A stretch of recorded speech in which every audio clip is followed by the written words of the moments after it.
Hey guys, and welcome back to Z3 Cubing. Today I have an interesting and very exciting unboxing from MoFang JiaoShi, which is a MoU sub-brand, from their cubing classroom lineup. This is the cheapest 8x8 and 9x9 on the market. So the 9x9 and the 8x8 are called the Cubing Classroom MF9 and MF8 respectively, which is a very confusing name because MF8 is also a brand name, which is totally not associated with this cube at all. But anyway, let's just get into these two packages because these are two very exciting puzzles. So let's just open up the 8x8 here first. As you can see, I did get it in stickerless, and I think the reason for that is stickerless puzzles kind of intrigue me because I don't have very many of them, especially big ones. I'm pretty sure my current biggest stickerless puzzle is a 4x4, so this is kind of a big step up for me. But anyway, the reason that I bought these two cubes in the first place is that they are incredibly cheap compared to other cubes of their size. The 8x8 is $30, the 9x9 is $35. As a comparison, my current biggest cube, the VCube 8, was about $75, and you could easily pay close to $100 for a 9x9. And while I have the VCube 8 here, I can point out some other interesting features of these cubes. First of all, they are a lot smaller than traditional 8x8s and 9x9s, as you can see here. Way smaller. If we compare it to a 3x3, as you can see, this 8x8 is just giant. It's very hard to hold, even with both hands like this.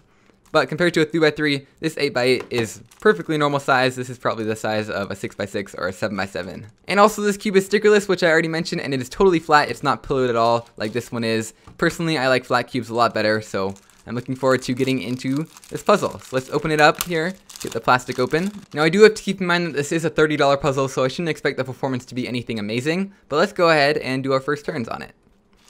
It's a little bit slippery. There's lubrication kind of all over it.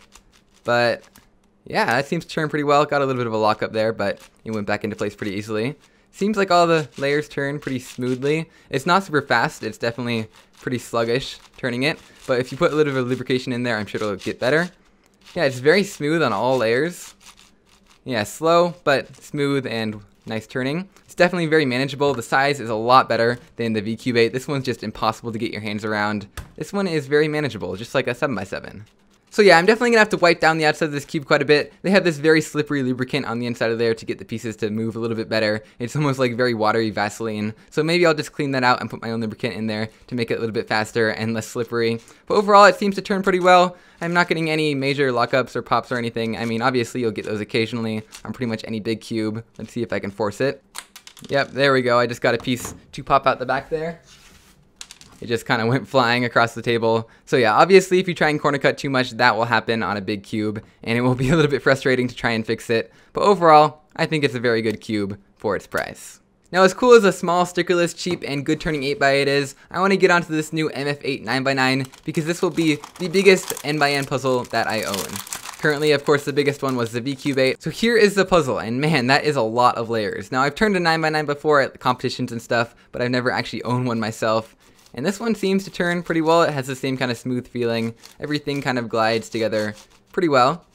Ooh, that inner layer is a little bit slow. It's definitely pretty tight for a puzzle because all the pieces have to be held together very tightly, otherwise popping will become a big issue. Yeah, I would say that the turning on this puzzle is maybe even a little bit better than the 8x8, which would make sense because internally it's a lot easier to make an odd layered puzzle than an even layered puzzle. So if you had to choose between getting one of these two puzzles, I would probably choose the 9x9 because it's an extra layer for only an extra $5, and it even turns maybe even a little bit better too. Again, all the layers are pretty smooth, just like on the 8x8, and all the layers are also kind of on the slow side, although that could be sped up a little bit with some lubrication. I imagine that popping would be pretty similar to on the 8x8, maybe even a little bit better, but if you try and do some crazy turns like this, pieces will inevitably start to fly out like that. But overall, I'm very happy that I picked up both these puzzles. They definitely both make good additions to my collection, this one being by far the best 8x8 that I have, this one being the only 9x9 that I have and the biggest N/N puzzle, both of them being very cheap, stickerless, reasonably sized, and turning pretty well. Now you guys will probably see these cubes again relatively soon in a future video. Once I get these cubes all set up and turning how I like them, I might do some sort of challenge with one or both of them, or even just try and speed sell them.